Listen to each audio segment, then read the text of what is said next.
Olá, muito boa tarde, Rafa, Lu, saudades de estarmos juntos nos eventos, se Deus quiser, em breve. É uma honra poder contribuir com esse fórum e eu considero que o tema que a gente vai falar agora, sim, de fato precisa da atenção de toda a sociedade brasileira, ele merece estar nessa mesa cuidadosamente escolhidos os temas por vocês. Eu vou pedir para o pessoal para projetar a minha apresentação, por favor. Bom, então a gente vai falar sobre esse desafio lançado pela Organização Mundial de Saúde, a erradicação do câncer do colo de útero, eliminá-lo como um problema de saúde pública. Pode passar primeiro. Gostaria de começar essa apresentação com um alerta. A vacinação anti-HPV, pessoal, corre o risco de seguir o mesmo curso, a mesma caminhada do preventivo de Papa Nicolau. Uma ferramenta muito eficiente, que se mal implementada, se não usada, corre o risco de não atingir todo o seu potencial. Pode passar o próximo. Os HPV relacionados, eles são um problema de saúde pública mundial, especialmente em países de baixa e média renda, especialmente pelo peso do câncer do colo do útero, que acomete mais de 500 mil mulheres por ano, segundo dados do Globocam. Pode passar o próximo. E no Brasil, apesar dos esforços do Ministério da Saúde, esse problema ainda está muito longe de ser eliminado. O câncer do colo do útero, uma doença totalmente passível de prevenção, ainda é a terceira causa de câncer na mulher. Segundo dados do Ministério da Saúde, para o ano de 2021, são esperados cerca de 16.500 casos, e há amplas variações regionais, estaduais, enquanto em alguns estados ele ainda é a primeira causa de câncer na mulher, na região norte a segunda causa de câncer na mulher. Em estados, por exemplo, como o Rio Grande do Sul, ele já é a quinta causa, mostrando que estratégias de rastreamento têm sabidamente eficácia. Esse gráfico abaixo, ele é um gráfico preocupante, é o que deveria ser uma redução da mortalidade por câncer do colo do útero desde a implementação do programa de Papa Nicolau no país, e esses dados que são do Ministério da Saúde mostram que, infelizmente, o que deveria ser uma curva é uma reta, não houve mortalidade. Houve sim uma redução pequena de incidência de número total de casos, mas muito provavelmente a gente continua deixando as mulheres que chegam com doença avançada, localmente avançada, chegarem e não estamos conseguindo afetar essas mulheres de aumentarem seus preventivos, daí a gente deve estar aumentando o número de casos, evitando os casos novos, mulheres fazendo preventivos e evitando que a NIC progrida para o câncer, mas a gente não tem conseguido os casos avançados, a mortalidade não caiu. Pode passar. Bom, essa curva, essa roda de desafios a gente conhece bem, então, culturais para a mulher fazer regularmente os seus preventivos, tem dificuldade de acesso nesse país continental, com florestas, para chegar ao exame adequadamente, tem problemas de qualidade de exame, de entrega de exame, de acesso a tratamento, e é infelizmente esse círculo vicioso que leva a essas altas taxas de incidência e de mortalidade no Brasil. Próximo. Bom, e se a gente olhar essa tabela, que também é do Ministério da Saúde, sobre a cobertura de Papa Nicolau no Brasil, ela é extremamente preocupante, e quando o Brasil fala que 80% das mulheres na faixa etária alvo de Papa Nicolau fazem o exame, isso na verdade quer dizer que 80% do que a gente atinge é a meta, porque ela começa baixinho, porque a gente está bem atrás, e infelizmente só 16% das mulheres na faixa etária que deveriam estar fazendo o preventivo de Papa Nicolau fazem o exame regularmente, então a gente tem um desafio imenso de aumentar essa cobertura. O próximo. Bom, a boa notícia é que a gente ganhou mais força no combate ao câncer do colo do útero com o advento da vacinação anti-HPV, e assim que o Brasil incorporou a vacina no sistema público, a Organização Mundial anunciou que 80% das meninas que vivem na América Latina agora têm acesso à vacina anti-HPV gratuitamente. Isso não quer dizer que, infelizmente, que as meninas estejam vacinando. Isso quer dizer que 80% das meninas que vivem nessa região têm acesso à vacina. O próximo. Um outro dado bem satisfatório, e o Brasil está dentro desse grupo, é que a gente pertence ao grupo de países da América Latina que também tem vacinação anti-HPV gratuita para meninos, o que potencializa a chance de controle da doença. O próximo. Bom, acesso não é tudo e a gente vê que a gente tem que pensar estratégias para que a vacina chegue a quem precisa dela. No ano de incorporação da vacina anti-HPV no sistema público do Brasil, que foi 2014, a gente conseguiu passar a meta, 90, mais de 90% das meninas foram vacinadas, mas infelizmente um ano depois, após a retirada da vacinação das escolas, houve uma queda de mais de 20% em apenas um ano. E esse fenômeno que a gente observa aqui, ele também é observado em outros países da América Latina, como México, como Colômbia. O próximo. E não é só um problema de adesão à primeira dose, mas a vacina anti-HPV começou como necessárias 3 doses, atualmente 2 doses na faixa etária de 9 a 14 anos e meninos de 11 a 14, e além da redução na primeira dose em anos subsequentes na população, há uma queda muito importante de 10% entre a primeira dose e a dose subsequente, e esse fenômeno também, infelizmente, se repete em outros países da América Latina. O próximo. Bom, quais são as barreiras? Pode passar o próximo. As barreiras para a vacinação são multifatoriais, então pouco conhecimento sobre a vacinação, medos infundados, custo envolvido, e a gente vai falar um pouquinho mais disso. Pode passar o próximo.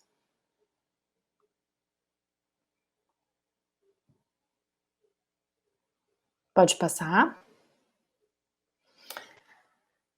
Bom, então uma das grandes barreiras a gente considera para a vacinação anti-HPV é o conhecimento. Esse foi um estudo à esquerda na tela de vocês que a gente fez com 600 mil mulheres com câncer do colo do útero, perguntando por que essas mulheres não fizeram o preventivo, e acesso não foi uma causa citada por mais de 90% das mulheres. Infelizmente, falta de conhecimento sobre o teste, vergonha foram as questões mais envolvidas. E também na vacinação anti-HPV, à direita de vocês, a gente mostra os dados de um estudo conduzido em 7 capitais brasileiras com adultos e que perguntaram se eles conheciam a vacina anti-HPV, conheciam HPV, mais de 90% desses adultos responderam que não, mas uma vez informados sobre o que era a vacina, sobre o seu potencial e o que era o HPV, mais de 90% deles responderam que se vacinariam ou deixariam vacinar os seus filhos. Conhecimento, então, levando potencialmente um aumento de vacinação. Em relação à segurança, que é uma das barreiras para a vacinação, a gente precisa trabalhar os dados. Milhões de doses de vacina anti-HPV já foram distribuídas no mundo e, segundo o posicionamento recente Mundial de Saúde, a vacinação anti-HPV é segura, mas ela necessita do endosso de autoridades, principalmente autoridade médica, e esse é um caminho que a gente vai começar a trabalhar no Brasil, o treinamento de médicos para prescrição de vacina. O próximo. Uma outra barreira que foi custo, pode passar, a vacina anti-HPV na rede privada, as 2 doses, chega próximo a R$1.000, mas felizmente com um acordo de transferência de tecnologia do produtor da vacina com o Ministério da Saúde, hoje a vacinação anti-HPV sai para o Brasil e sai para a América Latina como um todo a menos de $8 por dose. Pode passar. Bom, barreiras culturais são muitas em toda a América Latina, há conservadorismo religioso, desconforto para discussão de sexo e associação infundada com infertilidade e aumento de atividade sexual. Dados da Sociedade Americana de Pediatria mostram que não há nenhuma associação entre vacinamento de atividade sexual. E é essa imagem aí que a gente tem que trocar. Quando a gente faz campanha para vacinação de hepatite, a gente não se prende na doença sexualmente transmissível, e vários estudos ao redor do mundo mostraram que a gente precisa de mudar de discussão de uma vacina contra um vírus sexualmente transmissível para uma vacina que evita câncer. Isso tem melhor aceitação dos pais. Pode passar. Uma outra questão que a gente vem trabalhando muito é a volta da vacinação para a escola. Essa queda, então, de mais de 20% da primeira dose de um ano para o outro no Brasil foi devido à retirada na escola, e vários programas de vacinação em todo o mundo mostram que os programas com maior sucesso, como da Austrália, do Reino Unido, usam a escola como base. Pode passar. Pode passar. Então, as nossas propostas que a gente vem trabalhando é seguir de perto esses dados, acompanhar de perto os dados, tentar vincular a vacinação com a escola, seja com a apresentação de carteira de vacinação para a matrícula, ou levar de volta a vacina para a escola, como alguns estados têm aceito, outros com maior resistência. Pode passar. E passar uma mensagem clara de que a vacinação anti-HPV é segura, é gratuita, e desvincular a questão da relação sexual com a vacinação. Bom, então a Organização Mundial de Saúde em 2018 lançou esse desafio, um mundo sem câncer do colo do útero, e a comunidade médica brasileira abraçou imediatamente. Pode passar. E a gente levantou esse movimento, que hoje tem o apoio de 20 sociedades médicas e sociedades de apoio ao paciente, como a Oncoguia, que é a nossa parceira. Muito obrigada, Lu. E a gente criou, então, o Movimento Brasil Sem Câncer do Colo do Útero, fazendo aceitando o desafio da OMS de termos, até 2030, uma geração sem câncer do colo do útero, livre do câncer do colo do útero. A eliminação do câncer do colo do útero é reduzi-lo como problema de saúde pública, abaixando para menos de 4 por 100 mil. Pode passar. Bom, nisso a gente tem trabalhado juntos com ações políticas, educação de profissionais de saúde, conscientização populacional. Próximo. Pode passar o próximo. A meta da Organização Mundial de Saúde, pode voltar por favor, a meta da Organização Mundial de Saúde, junto que ela defende com os países que têm esse problema como um problema de saúde pública, como o Brasil, essa meta 90, 70, 90, 90% das meninas com cobertura vacinal, 70% das pacientes com rastreamento com o método HPV-DNA 2 vezes na vida, e 90% de acesso a tratamento. Pode passar o próximo. Dentro do Movimento Brasil Sem Câncer do Colo do Útero, que envolve sociedades envolvidas na prevenção, como a Sociedade Brasileira de Pediatria, como a Sociedade Brasileira de Imunização, como a FEBRASGO, que tem os ginecologistas, e a gente reviu essas metas e já apresentamos para a Organização Mundial de Saúde.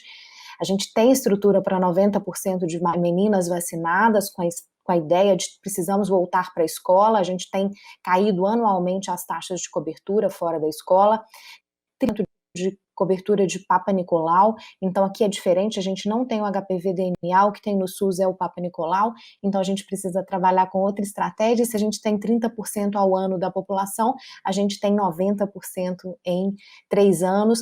Segundo os ginecologistas, essa é uma meta bastante adequada de cobertura, e 90% das pacientes com doença inicial tendo acesso a tratamento para evitar a progressão para a doença avançada. Pode passar. Essas metas, então, foram apresentadas para a Organização Mundial de Saúde, e a gente criou também um calendário anual que a gente vem trabalhando as principais datas de conscientização. Pode passar. Pode passar. Usando essa rede gratuita que todo mundo tem se beneficiado de chegar a informação a mais gente. Nessa sequência, algumas imagens de como a gente tem trabalhado para conscientizar meninas. Pode passando rápido os próximos. Trazendo mensagens, pode ir passando para adolescentes, na volta às aulas, a importância dos pais levarem seus filhos nesse momento, a conscientização sobre o dia do HPV, o próximo. Também a conscientização de que essa é uma doença que se começa a prevenção na adolescência, mas a gente tem que ir até as mulheres fazendo o rastreamento. Então essa pirâmide aí a gente tem trabalhado diferentes faixas etárias.